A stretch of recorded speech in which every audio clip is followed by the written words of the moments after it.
Hi hello ಎಲ್ರಿಗೂ ನಮಸ್ಕಾರ. ನಾನು ನಿಮ್ಮ ಕೆ ಆರ್ ಪೇಟೆ ಹುಡುಗಿ ಮಾನಸ ಗೌಡ.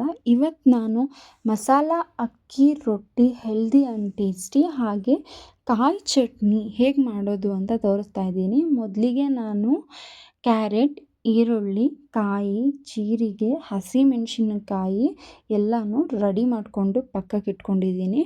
ಹಾಗೆ ಇದಕ್ಕೆ 3 ಕಪ್ ಆಗೋಷ್ಟು ಅಕ್ಕಿ ಹಿಟ್ಟನ್ನು ತೊಗೊಂಡಿದ್ದೀನಿ. ನಿಮಗೆ ಜಾಸ್ತಿ ಬೇಕಂದರೆ ಇದರ ಅಳತೆನ ಜಾಸ್ತಿ ಮಾಡ್ಕೊಬೋದು. ಹಾಗೆ ಮೊದಲಿಗೆ ನಾನು ಅಕ್ಕಿ ಹಿಟ್ಟಿಗೆ 1 ಹಿಡಿ ಆಗೋಷ್ಟು ಅನ್ನನ ತೊಗೊಂಡಿದ್ದೀನಿ. ಅನ್ನ ಆಪ್ಷನಲ್, ನಿಮಗೆ ಬೇಡ ಅಂದರೆ ಸ್ಕಿಪ್ ಮಾಡ್ಬೋದು. ನಾನು ಅಕ್ಕಿ ರೊಟ್ಟಿಗೆ ಅನ್ನನ ಹಾಕ್ತೀನಿ, ಯಾಕಂದರೆ ರೊಟ್ಟಿ ತುಂಬ ಸಾಫ್ಟಾಗಿ ಬರುತ್ತೆ.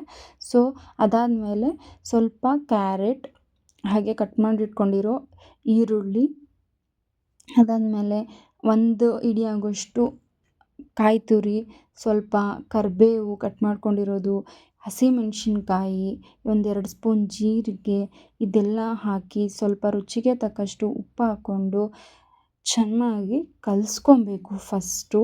ಯಾಕೆ ಅಂತಂದರೆ ತರಕಾರಿ ಫ್ಲೇವರ್ ಹಾಗೆ ಜೀರಿಗೆ ಫ್ಲೇವರು, ಉಪ್ಪು ಎಲ್ಲ ನೀಟಾಗಿ ಒಂದಕ್ಕೊಂದು ಹೊಂದ್ಕೋಬೇಕು. ಆವಾಗ ಹಿಟ್ಟು ನೀಟಾಗಿ ಫ್ಲೇವರ್ ಬರುತ್ತೆ ಮತ್ತು ರೊಟ್ಟಿ ತುಂಬ ಟೇಸ್ಟಿಯಾಗಿ ಕೂಡ ಇರುತ್ತೆ.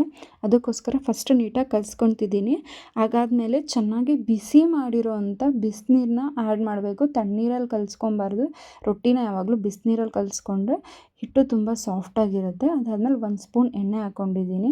ನೀಟಾಗಿ ಕಲಿಸ್ಕೊಂಡು ಪಕ್ಕಕ್ಕೆ ಇಟ್ಕೊಂಡು ಅದಾದಮೇಲೆ ಗ್ಯಾಸ್ ಹಚ್ಕೊಂಡು ತವಾನ ಕಾಯೋಕ್ಕೆ ಇಟ್ಕೊತಿದ್ದೀನಿ. ಯಾಕಂದರೆ ರೊಟ್ಟಿಗೆ ತವ ನೀಟಾಗಿ ಕಾದಿರಬೇಕು.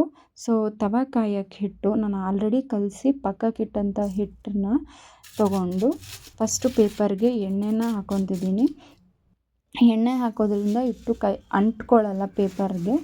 ಸೊ ನಾನು ಕೈನ ತೇವ ಮಾಡಿಕೊಂಡು ರೊಟ್ಟಿನ ತಟ್ಟಕ್ಕೆ ಶುರು ಮಾಡಿದ್ದೀನಿ. ಕೈನ ತೇವ ಮಾಡ್ಕೊಂಡಿರೋದ್ರಿಂದ ಈಸಿಯಾಗಿ ರೊಟ್ಟಿನ ತಟ್ಬೋದು. ಹಾಗೆ ಕೈಗೆ ರೊಟ್ಟಿ ಹಿಟ್ಟು ಕೂಡ ಅಂಟಲ್ಲ.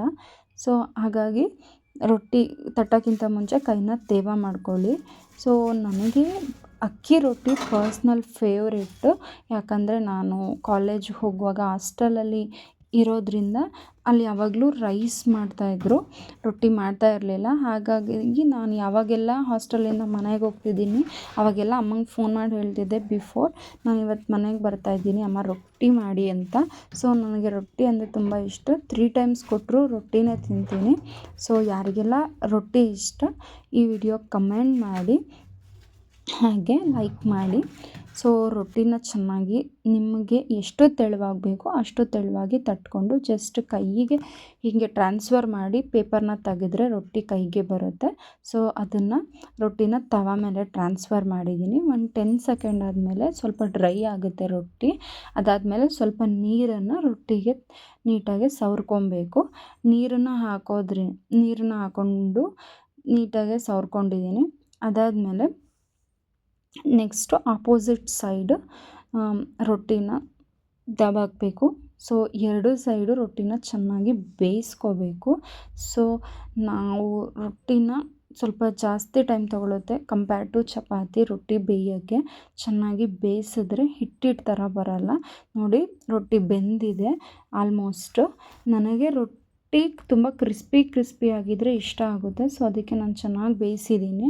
ಸೊ ನಮ್ಮ ಹೆಲ್ದಿ ಆ್ಯಂಡ್ ಟೇಸ್ಟಿ ಮಸಾಲ ಅಕ್ಕಿ ರೊಟ್ಟಿ ರೆಡಿಯಾಗಿದೆ. ಅದ್ರ ಜೊತೆಗೆ ಬೆಸ್ಟ್ ಕಾಂಬಿನೇಷನ್ ಅಂದರೆ ಕಾಯಿ ಚಟ್ನಿ ಮಾಡೋಕ್ಕೆ ಫಸ್ಟು ಸೇಮ್ ತವ ಮೇಲೆ ಕಡಲೆ ಬೀಜ, ಹಸಿಮೆಣಸಿನ್ಕಾಯಿ, ನಿಮ್ಮ ಖಾರಕ್ಕೆ ಎಷ್ಟು ಬೇಕು ಅಷ್ಟು, 4 ಹೆಸರು ಬೆಳ್ಳುಳ್ಳಿ ತೊಗೊಂಡಿದ್ದೀನಿ, 1 ಸ್ಪೂನ್ ಎಣ್ಣೆ ಹಾಕಿ ಫ್ರೈ ಮಾಡ್ತಾಯಿದ್ದೀನಿ. ಎಣ್ಣೆ ಸ್ಕಿಪ್ ಮಾಡ್ಬೋದು, ಎಣ್ಣೆ ಹಾಕೋದ್ರಿಂದ ಬೇಗ ಫ್ರೈ ಆಗುತ್ತೆ ಅಂತ ಅಂದ್ಬಿಟ್ಟು ಎಣ್ಣೆ ಹಾಕಿದ್ದೀನಿ.